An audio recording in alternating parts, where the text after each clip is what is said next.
Yeah, Nick's talking about his fancy Honda Sonata or Hyundai Sonata having the child seat clips, which he doesn't know, but he doesn't know that every single car has those. Are you serious? Yeah. And whose team is this?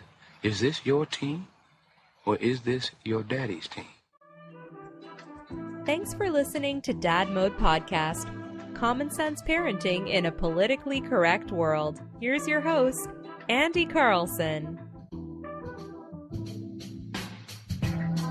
Welcome back to the Dad Mode Podcast, Common Sense Parenting in a Politically Correct World, as Nick mumbles in the background. I'm your host, Andy Carlson, at Andy Carlson Show on the Twitter machine. I'm a father, and I have no idea what I'm doing, but you don't either there, Poppy. Let's try and learn something together today. Hi, Poppy. Website is dadmodepod.com, Twitter at dadmodepod, or just use the hashtag dadmode. Like I already alluded to, Uncle Nick is lurking in the background. He's on Twitter at Nickason. Hey. I'm not looking. I'm just sitting here. I didn't realize you were starting when you do your intro. You just kind of like, and go. Hey, welcome back. That's now, do you remember the SNL digital short, Creep? I'm a creep. Oh, yeah, with, what's their names? Lonely Island? Yeah. Yeah. That's like your anthem. Whoa, I'm not a creep. I don't have to stay my distance, my 500 yards away. Your court order distance. Stupid court.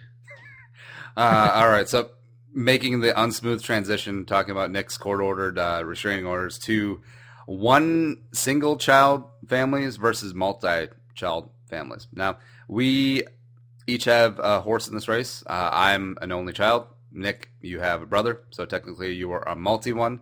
And, the wife and I are also discussing, like, how many kids we wanted to put on this earth. Probably more than the one, maybe not, or probably less than 20, because they all turn out to be creeps who have Ashley Madison accounts. That one creep that has an Ashley Don't Madison tell me that those other kids are normal. Get the hell out of here. I know nothing of the Dugas. I never watched that show. I don't care to give them any of my time at all. Just, that's 19 kids is a lot of effing kids. I'm sorry. That's just so many kids, and you really need that big of a family? Well, the wife is a huge fan of the show, even though that they're canceled.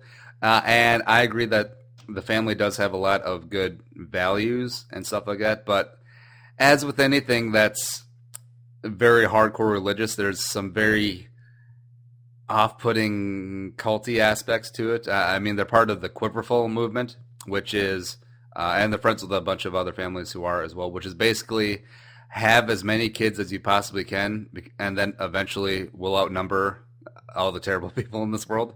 It's irrational. That's so irrational. Well, if you think about it, if each family doesn't have 20 kids, say it has 10 kids, which can be relatively common in those parts of the country, and then they have 10 kids, and then they have 10 kids, eventually you got a pretty sizable movement. Oh my God, it's giving me nightmares. No.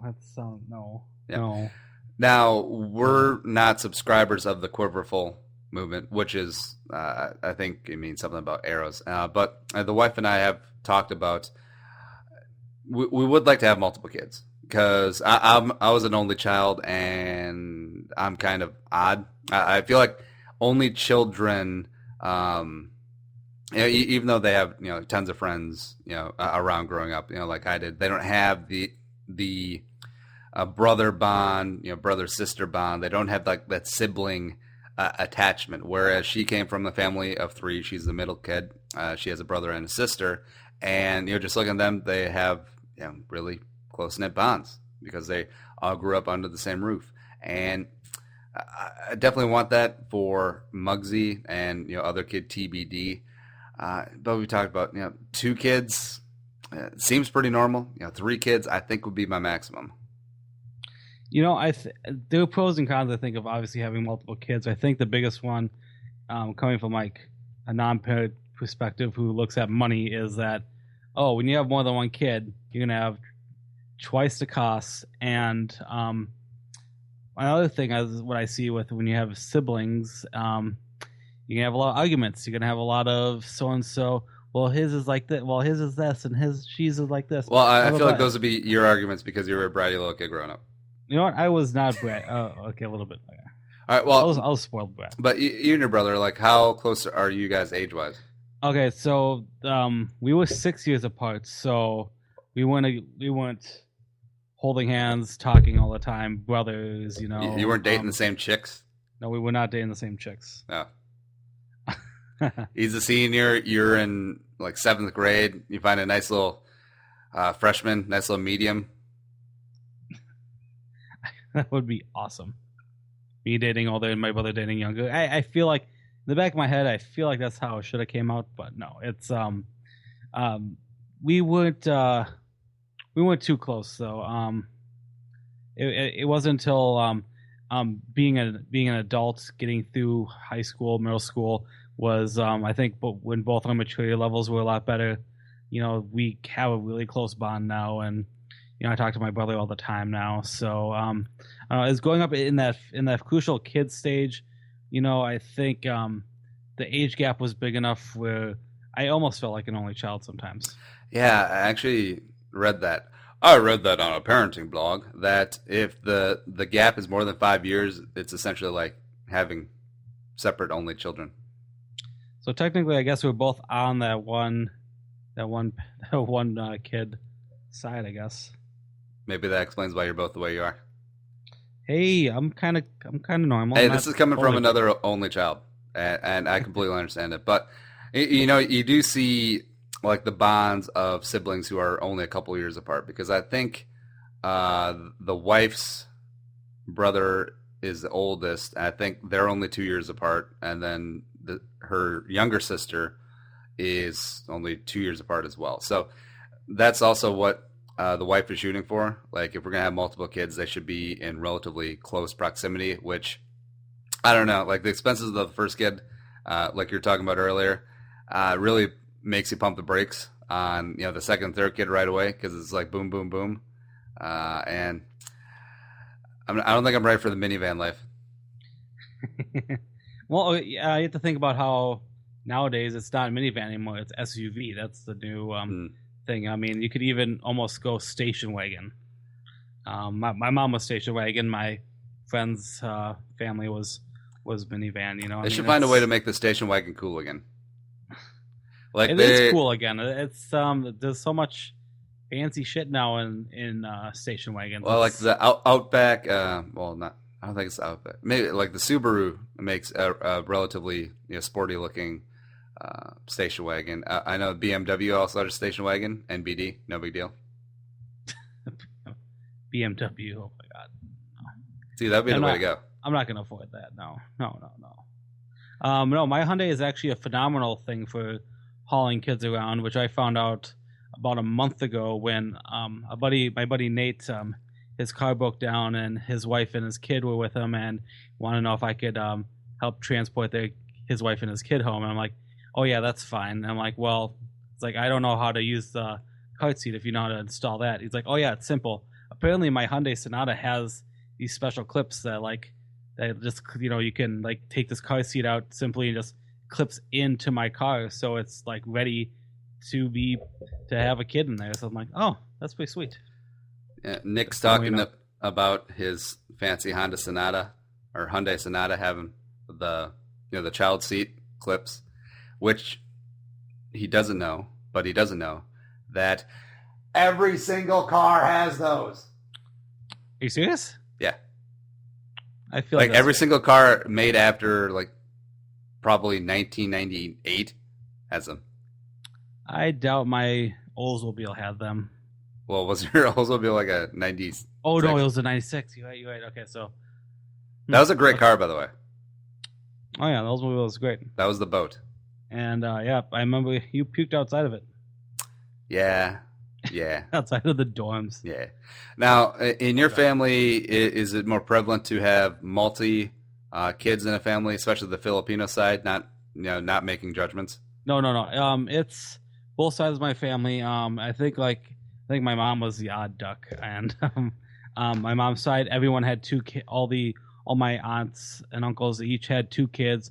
all within 2 years apart, and the Filipino side, there's definitely at least 2 kids per family household. I think I have family in Texas that makes 3. And their middle names are all Pacquiao. Pacquiao was not famous yet, no. Oh, who is the most famous Filipino before Pacquiao? It was probably a dictator. It was probably a fucking dictator, fucking Ferdinand Marcos or something. I don't think there's. Oh yeah. I don't think a lot of actor wise. I don't think a lot of. I mean, Lou Diamond Phillips, I think, is half Filipino, so I'll take that. I love Lou Diamond Phillips. La Bamba was a great movie, but Rob Schneider is half Filipino, but I don't think people like to admit that. I don't think they had many athletes. Yeah, I would have to say the most famous Filipinos that before Pacquiao were probably dictators or corrupt politicians. Oh, there you go. And I also want to make sure that being financially stable, I feel like the more financially well off a family is, the less likely they are to have like 7 kids, which is weird because they can afford having 7 kids running around the household. Except you'll see like rich families a lot 2 kids, like that would be the way to go. 2 kids, maybe even 1 kid, and then you'll see that. But then if you go down the spectrum, and then you see some lower level income families, and then all of a sudden 7 kids. It just doesn't make sense. I don't know. For the times when I'm at visiting family, and watching like the TLC every once in a while flashing through, I mean, they show there are those parents who have the multiple like 4+ kids, up to 7, Octomom. Like, I mean,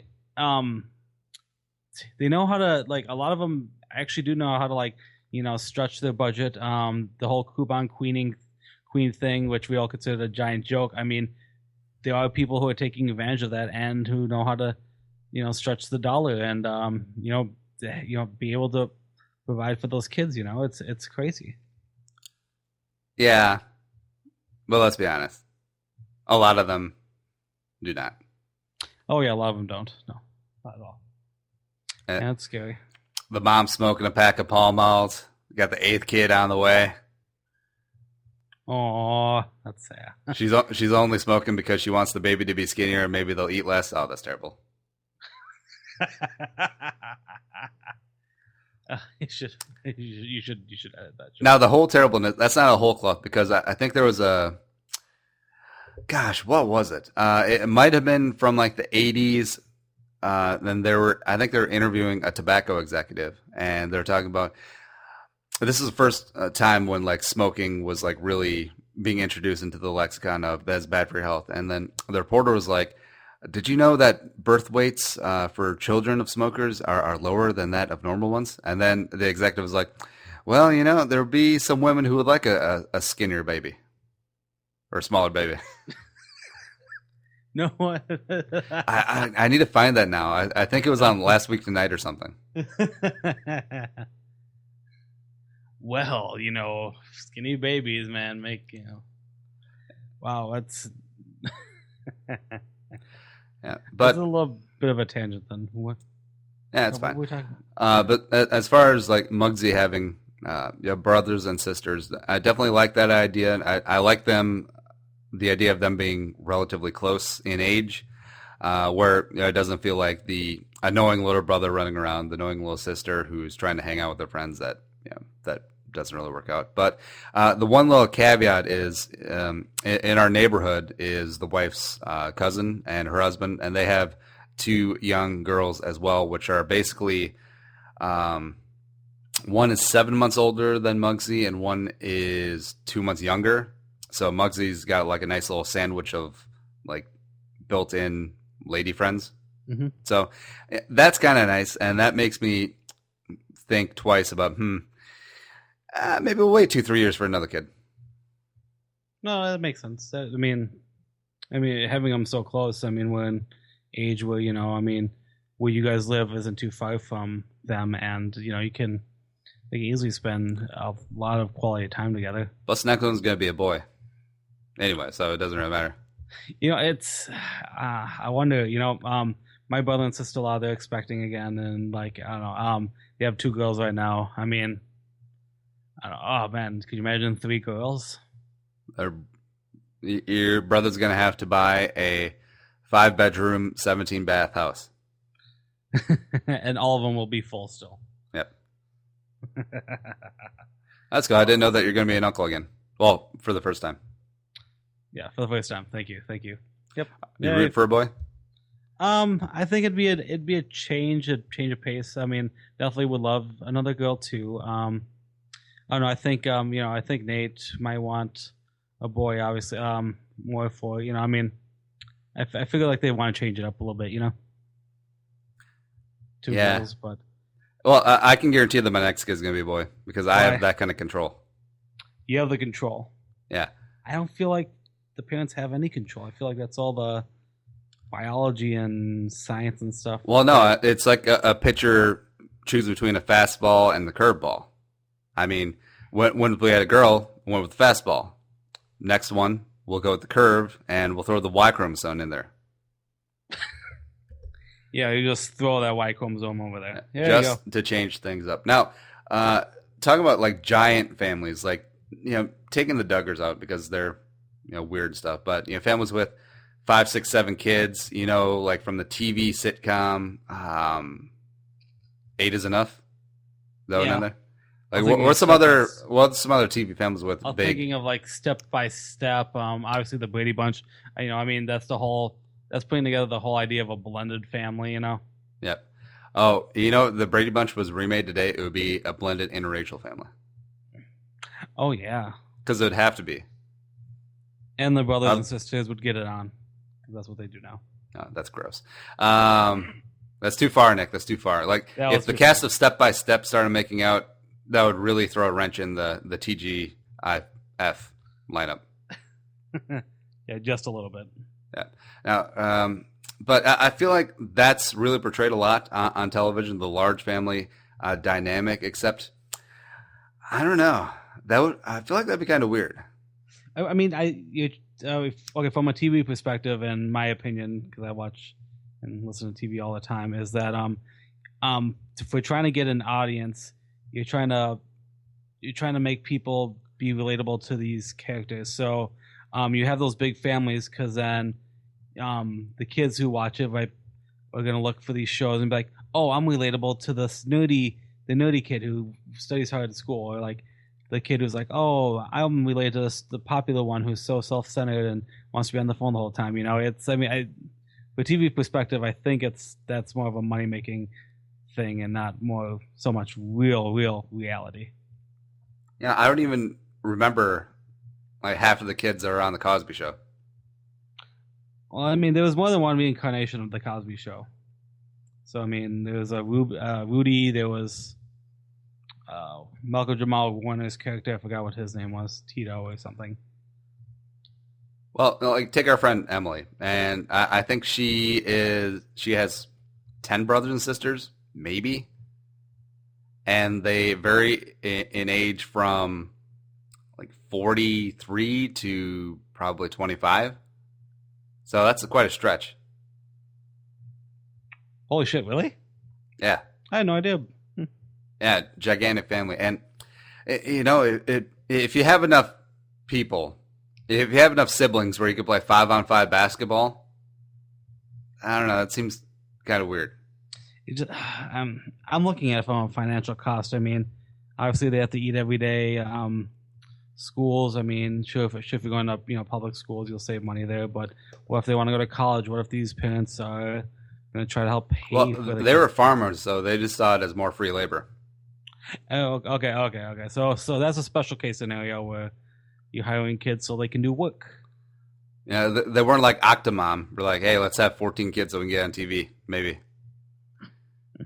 Oh, no one wants to watch our show? Oh, okay. I guess we're kind of screwed. I can't believe people do watch those shows. I can't believe how many stupid shows there are on television and people watch. I mean, this goes back to our argument from earlier in the week about the baby slut clothesline, where it's a completely terrible idea, except that people will buy it because people are idiots. So we're just surrounded by idiots. It's like the movie Idiocracy. Yeah. And idiots. See, that's the thing. It's like if you start a great company and you become a billionaire by pandering and marketing to these idiots who are very quick to part ways with their money. Which is insane. Which just doesn't make any sense. Baby slut. Yeah, maybe that's too far. The baby slut line. Now, do you wish that you had had like a little brother or little sister, or were you okay being the runt of the litter? I was okay being the runt of the litter. I was a spoiled little brat, so who liked attention. So I mean, I growing up the way I did, I had neighborhood friends who I'm still friends with actually now. How many times did your brother beat the hell out of you? I have no memories of him ever. That's because he beat you so bad. He kicked my ass so hard. Bite the curb, Nick. Bite the curb. No, I don't want to bite the curb. Bite it. That's a little too far. Yeah, as an only adopted child, I actually really kind of wish I would have had a sibling. Relatively close in age that could have hung out with, roughhoused, and could have been like a confidant. Now at this age, because like you and your brother now, I see the wife and her brother and sister. Now it's just like they got a built-in consigliere, whereas I'm just Andy. It's out here.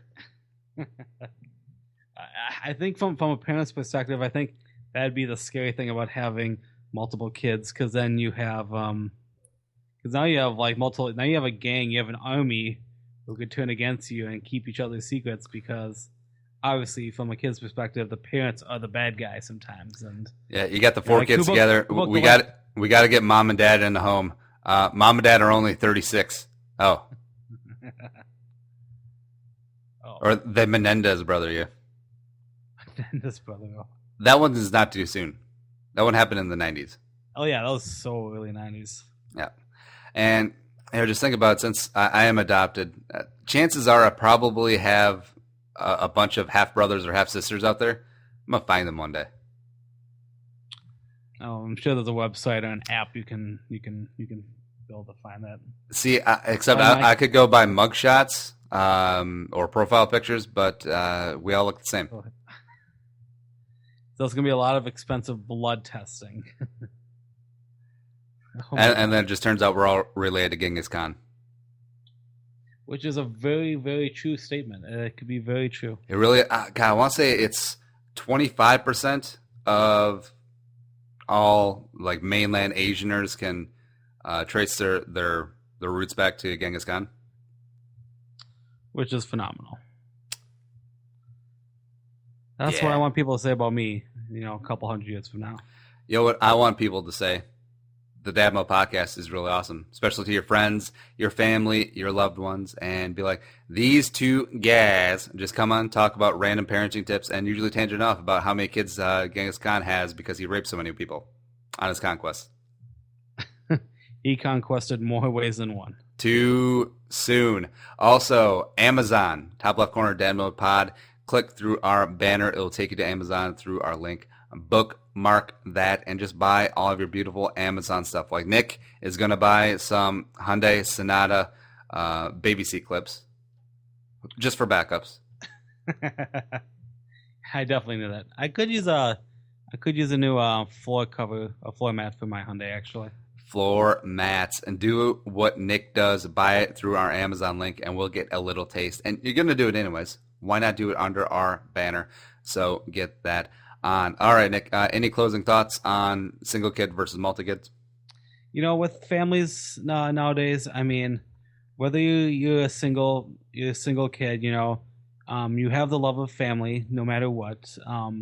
And, you always have a group of friends typically, growing up. So, I mean, for those of us who've only been kind of, who are the single kid parents, who might not have the fun that the brothers and sisters have of the multi-kid families, there's nothing wrong with that. You're going to turn out fine no matter what, as long as you have love. I mean, look at Nick. I turned out okay. I will say the nice thing about being a single kid is that Christmas was awesome. Don't have to worry about fighting with your brother or sister who got the better toy. Yeah, absolutely. Plus, when I got my Super Nintendo, it was all mine. Yeah, Super Nintendo. Yeah, Super Nintendo Kid. Show is available on iTunes. Follow us on Twitter at DadModePod, me at Andy Carlson Show, or Nick at Nick Sun. Website is dadmodepod.com. Be a man, be a father, go dad mode, and we'll see you next time. Ba-da-ba. Think the episode you just heard is worth $1? Well, send it our way. Visit dadmodepod.com/support to find out how. Be a man, be a father. Go dad mode.